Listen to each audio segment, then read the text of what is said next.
Hello friends, I am Amarnath. Welcome to NEOMENTORS IAS Academy.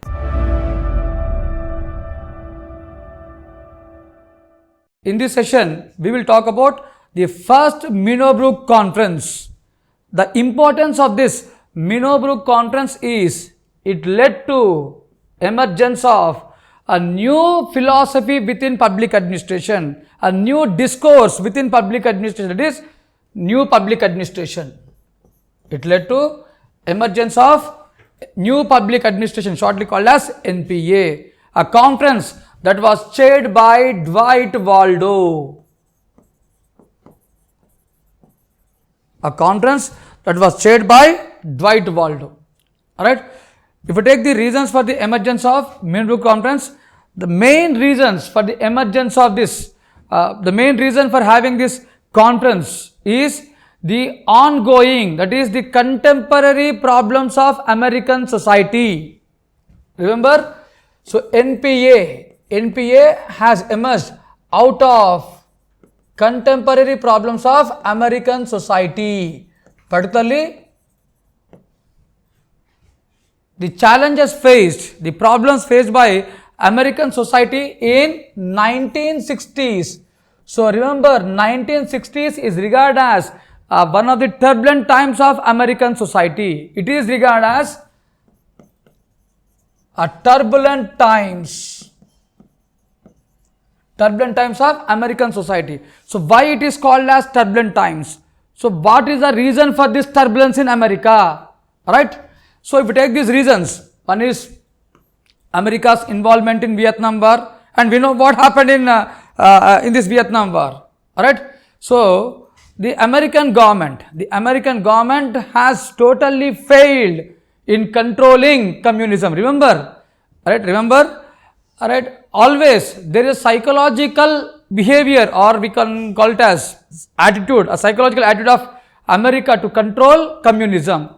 So America, in the process of controlling communism, it has waged wars, it has it has sent its troops. So as a part of controlling communism, it has waged a war in Vietnam, but with a disaster. The American troops were they were humiliated. The American troops have failed to control communism. That means, simply to say, the America has been defeated in Vietnam War. So one is, because of this, the people were not satisfied with American government. So people were not at all satisfied with America's involvement in Vietnam, because there was a large scale violation of human rights in Vietnam. There was a criticisms on American troops for violating the rights of people in Vietnam.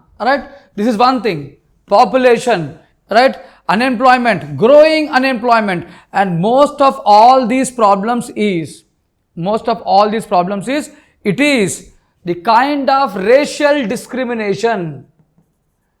The kind of racial discrimination that was present in American society. So this racial discrimination is seen in every part, in every area. You take in employment, you take in what you call admissions, that is admissions in universities, the kind of bullying. So America has a basic problem of this racial discrimination, which led to social conflicts, and the slowing down of American economy. So all these factors has brought a kind of dissatisfaction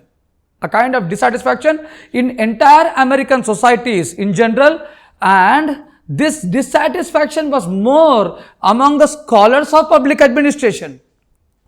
So this dissatisfaction was more among the young generation scholars, because we all know, when we call it as young generation scholars, young and youth, so they are always marked by youthness. Youth and youngerness is always marked by hot blood. The people below the age of 25 years. So it is these people, it is these students who are in universities. So is there any revolution in any part of the world, including India, without people's participation, without student participation? We take any kind of revolt. Every revolution starts from university.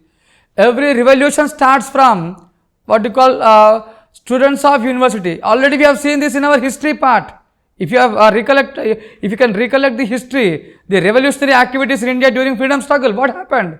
It was in Calcutta University, while Lord Curzon has imposed restrictions on Calcutta University. So this is the best example. I am just giving an example of on the role of universities in bringing up revolutions. Alright, definitely. So same thing can be we can see in what you call in America also. These young generation scholars, the young generation scholars of public administration, they were infuriated, alright, because of unresponsiveness of both the political system and public administrative system to the needs and demands of American society, right? So apathy is shown by practicing administrators to the needs, to the challenges, alright, of American society, alright. So serious concerns were raised, right, on the efficiency of administration. So it is out of this dissatisfaction, and with an intention of restoring the values in public services, right, restoration of values, right, improving the responsiveness of government.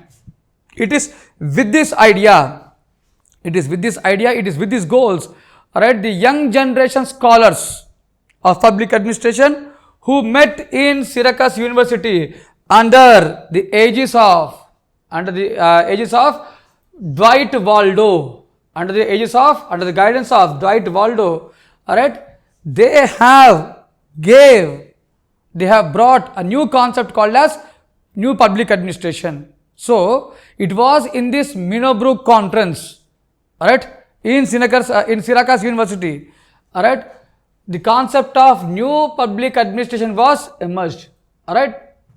The basic objective of this Minnowbrook conference, the basic theme of Minnowbrook conference is to examine the ways of making public administration responsive to the social concerns and assume a role of change agent in reforming the society. So it is with this theme, that is making public administration responsive to the social concerns and making it as an agent of change. So remember, public administrators are always seen as a change agents, right? Public administration is always called as a moral act, whereas public administrators are regarded as moral agents, alright, where the purpose is to bring changes, reforming the society, so infusing newness, alright. So this Minnowbrook conference has given a call to infuse social values, responsiveness, promoting public purpose within the working of government, alright.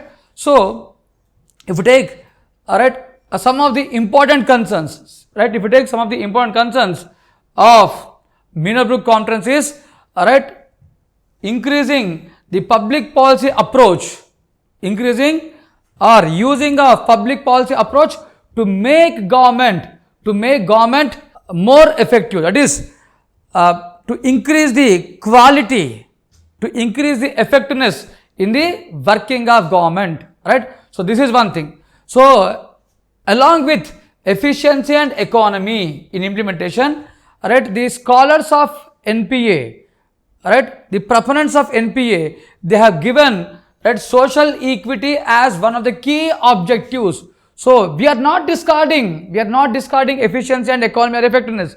Along with these three E's, right, social equity,